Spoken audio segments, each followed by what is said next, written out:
Shalom. First and foremost, I want to give all praises, honor, and glory to Yahweh, Bahashem, Yahweh Shai, Bahashem, Ruach HaKodesh. Double honors to the apostles of Great Millstone, and peace and blessings to the elect. This is an article from ZeroHedge.com, and as I was reading through it, found some pretty interesting points. And it says here, BBC publishes a cringe guide for talking to conspiracy theorist relatives at Christmas. All right, and as we're going to read through, basically, they published this so-called guide on how to speak to people who, as they call it, are conspiracy theorists. All right, and so let's read a few of the so-called guide. All right, because all this is really a guide. All right, to censorship. Now we already know that the famine of the word is coming.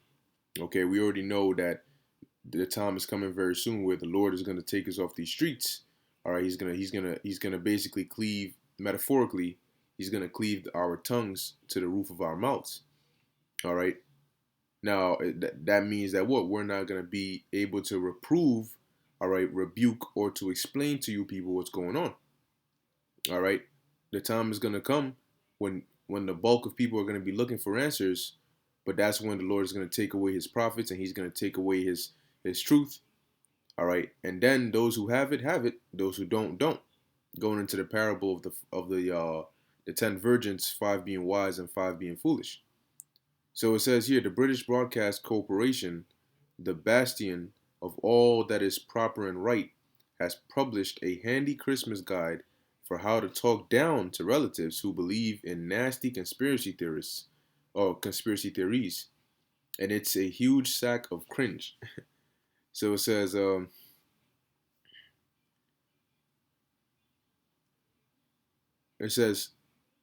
right, I'll start at you here. Prime Minister Boris Johnson effectively canceled Christmas for a third of the UK, and is now threatening to lock down the entire country on Boxing Day. Now, you have this whole explosion thing that took place in Nashville. All right, concerning, they said there was a van that was counting down, basically telling people that there was going to be an explosive and there was going to be a bomb or something like that in 15 minutes. All right, and then this explosion went off. Now, initially they were saying that, they did a good job, people didn't get hurt. Now they're coming out and saying that, they're finding different bodies. Now there's a power outage, the signal is down, so on and so forth.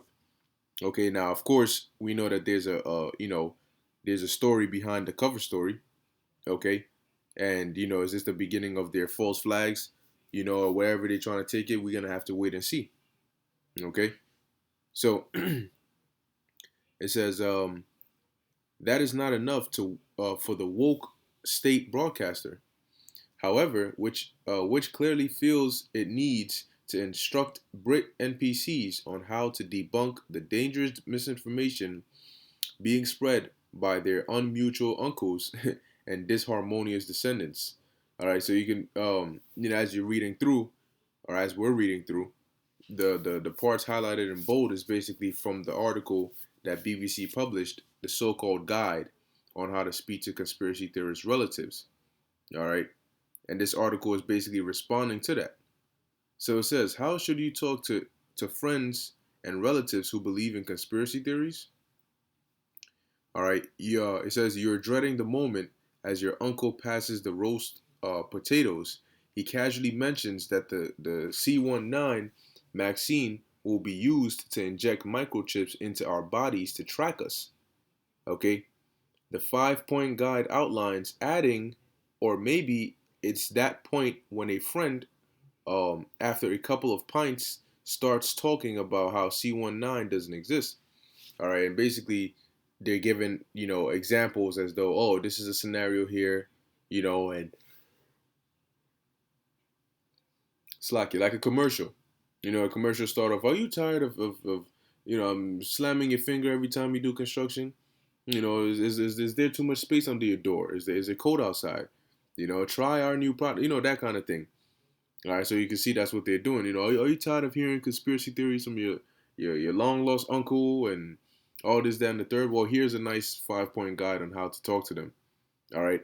And basically they're doing that to make it seem as though anything you say that is actually true, okay, is a conspiracy. It's just a theory. You're just they've managed to put a negative stigma on people that come close or expose them, and they know that once they slap you with that stigma, they can try to discredit, all right, the credibility of whatever you're saying, okay? And they know once they slap the term conspiracy theorist on you, people automatically just in their minds like, oh yeah, yeah, yeah, I know what to expect. So instead of actually looking into what you're saying, all right, because the evidence is there, they'll just say, no, no, he's just a conspiracy theorist. It is what it is. It says, or when pudding is ruined, as a long lost cousin starts spinning lurid tales about QAnon and elite Satanists eating babies. So they try to make, the thing, this is actually real, right? But they basically try to make it sound like they're mocking it. All right, they're mocking it, okay, to basically downplay it, all right, and make it seem as though, oh yeah, that's just what they say, okay, but there's truth behind it. We don't just wake up one day and just say, oh, I just want to go around and teach this. No, it says, okay, so what does one do in this horrible situation? Oh, mighty and wise big BBC brother. And this is basically, like I said, it's like a back and forth with the writer of this article, all right, and the points that the BBC article has. So it says, keep calm. All right, this I guess is a quote from the guide, the BBC guide. It says, keep calm, don't be dismissive, encourage critical thinking, ask questions, don't expect immediate results. And they're basically formulating it as if whoever your as they call them conspiracy theorist relative has a condition, as if it's a mental ill. Hey, don't be surprised if they come out and start saying that, you know. Basically, if you believe in conspiracy theories, you have a mental illness, because that's how they're basically explaining it or describing it. They're describing it with this quote. Keep calm, don't be dismissive, encourage critical thinking, ask questions, don't expect immediate results. Like bro, what? It says, hey, so don't immediately shut them down as a dangerous conspiracy theorist who spreads fake news. Just retain that thought in your head while you deeply patronize them with your received BBC approved spoon fed opinion. Okay, then. Perhaps chase them down the street screeching questions about why they are not wearing a face mask. Probably a good tactic. Next tip, so you can see he's basically, being sarcastic. All right, Salakia.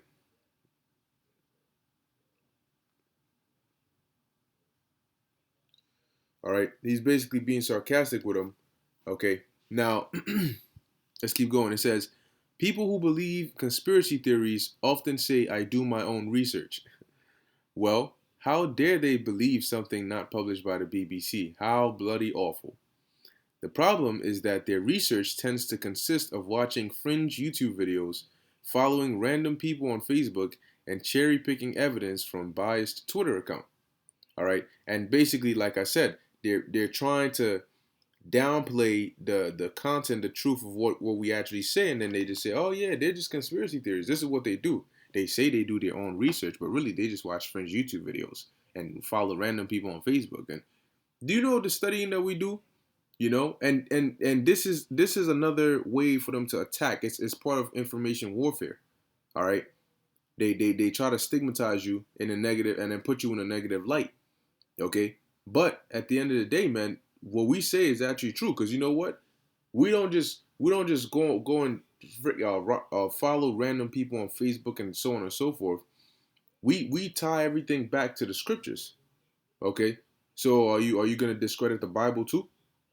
Because everything that we bring out ultimately goes back and is rooted in the scriptures. Okay, and ultimately this truth is coming out. But you know what? For those that actually fall for this and believe, all right, the disinformation that they put out there, the demonization that they put out there, okay, if you can't open your own eyes and see what's going on around you and use your common sense, okay, and ask normal questions that an individual should ask, Okay, but instead you want to just listen to everything they say and take it like as if it's the word of God. Guess what? You're gonna get caught up. Okay, you don't have the spirit of discernment. Okay, it says, so we take away their social media accounts. Then what? Social media accounts. Then, right? It says your aim is not to make them less curious or skeptical, but to change what they are curious about or skeptical of. All right, now what I'm gonna do is I'm just gonna read the points from the BBC guide. It says focus on those who are pushing these ideas and what they might be getting. Says Claire Wardle. For instance, financial gain by selling health supplements or reputational gain in building a following. Okay, and once again, they're trying to explain away at everything. Oh, if they do it, then this is the probable reason. Reason they're benefiting from it, in some financial gain, or they're just trying to build a following. It's none of that because the Lord sent us out here to do what? To prophesy. All right, and that's and really, of course, you can expect this sort of you know information they will push out because we're prophesying against their kingdom. You know, do you think these elites are able to sleep well at night when every time they turn on the TV or every information and every just update they get from their sources is us going in on them, exposing them, all right, cursing them out, telling them what the prophecies say? Nah, it troubles them, man. Okay, it troubles them, it bothers them, all right, and of course they have to try and they have something called damage control. Okay, they can do it through information. They could, and it's mainly through information, but it's about controlling the perspective of the people. Okay, if they can get the mass of the people, the masses of the people on their side in terms of perspective, and they can paint you as a public enemy, then they win. But see, we're not here to be a public hero. We're here to wake up the elect. That's it. Okay, we're here to do what the Lord Yahweh Bashem Yahushai has commanded us to do. So that's all that matters. And the Lord told us that the world wasn't going to like us because the world didn't like him. All right. It says, conspiracy theories tend to be simple, powerful stories that explain the world. Reality is complex and messy, which is harder for our brains to process. But hold up, though. A lot of these questions, these same people, this BBC and these same people, they won't give you they won't give you the answers to these questions. But when we give you the answers, it's conspiracy theories, right? You got something called a Big Bang Theory, and people credit that as if it's fact. Oh, it's science. But they actually call it a Big Bang Theory. Okay, a theory that they came up with that doesn't even add up. You don't have proof of that. Okay, but when we come out and actually tell you something that's true with evidence and proof, okay, all of a sudden we're just conspiracy theorists and nobody should take us seriously. Okay, and that's to put you people to sleep. And for those that actually follow them and believe what they say, guess what? You're gonna get caught up. Okay, because when the shepherd is not there and you realize that you're a sheep surrounded by wolves, then you're gonna regret it. All right, but it's gonna be too late. Now let's get into these precepts. This is the book of Jeremiah, chapter 28, verse 8. It says, the prophets that have been before me and before thee of old prophesied both against many countries and against great kingdoms, of war and of evil and of pestilence. And that's what we're doing. But see, when we do it, we break it down and we tie it into current events. Okay? So we're prophesying against this kingdom, okay, of war, World War III, of evil, Jacob's trouble, and of pestilence. All right. Now, if pestilence is going on, now they got this whole C19 thing, which is a form of pestilence. Of course, when we prophesy concerning that form of pestilence, we go into details. All right. How did it come about? What is the goal of it? Okay. So we are to prophesy against these countries. Now, you think these leaders of these countries are just going to sit there, have you say all these things about them, which are true, okay, and just allow you to discredit them? No. All right, they're gonna, because they own the media, okay, they own a lot of these companies. So what are they gonna do? They're gonna tell them to send out information to confuse the people or to change the perspective of the public eye. All right. Moving on, this is the book of Isaiah, chapter 62, verse 6. And this is really what gets them, is that we're consistent with it. All right, we're consistently telling you, embedding it in your mind, and it's actually making a difference. People are actually, waking up. That's why it's bothering them so much. You see, we're at the point now where people, you could say, oh, he's just a conspiracy theorist, but there's people now like, yeah, all right, you could call him that, but what he's saying makes sense. Okay? And frankly, if you don't have the answers, how are you turning around and trying to discredit somebody else? This is Isaiah 62 and 6. It says, I have set watchmen upon thy walls, O Jerusalem, which shall never hold their peace day nor night. Ye that make mention of the Lord, keep not silence. Okay?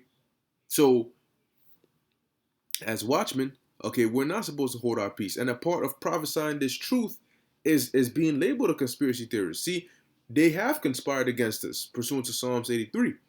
And we're bringing that information out. Okay, so they're labeling, all right, the information we bring out, the truth, all right, as a conspiracy theory. Okay, and in turn, they're labeling you as that. Now, here's the thing: if you tell the truth, there's a saying that says, telling the truth in the time of deception or in the time of lies is a revolutionary act. All right, they're gonna start making it to where you telling the truth, all right, is gonna basically criminalize you. They're gonna say the truth is not the truth, and anybody who tries to tell the truth is a criminal. Okay, but as we've been commanded, we're not gonna hold our peace day nor night. And when the time comes when the Lord is like, all right, that's enough, that's when we're gonna stop. And when that time comes, man, that's when you're gonna look for us, man. Okay, when the conspiracies come to pass, you're gonna be looking for the conspiracy theorists who are trying to warn you ahead of time. This is the book of 2nd Ezra, chapter 5, verse 8. It says, there shall be a confusion also in many places. All right, because there's going to be so much going on, disasters on levels that have never been seen before, or that have never been seen before.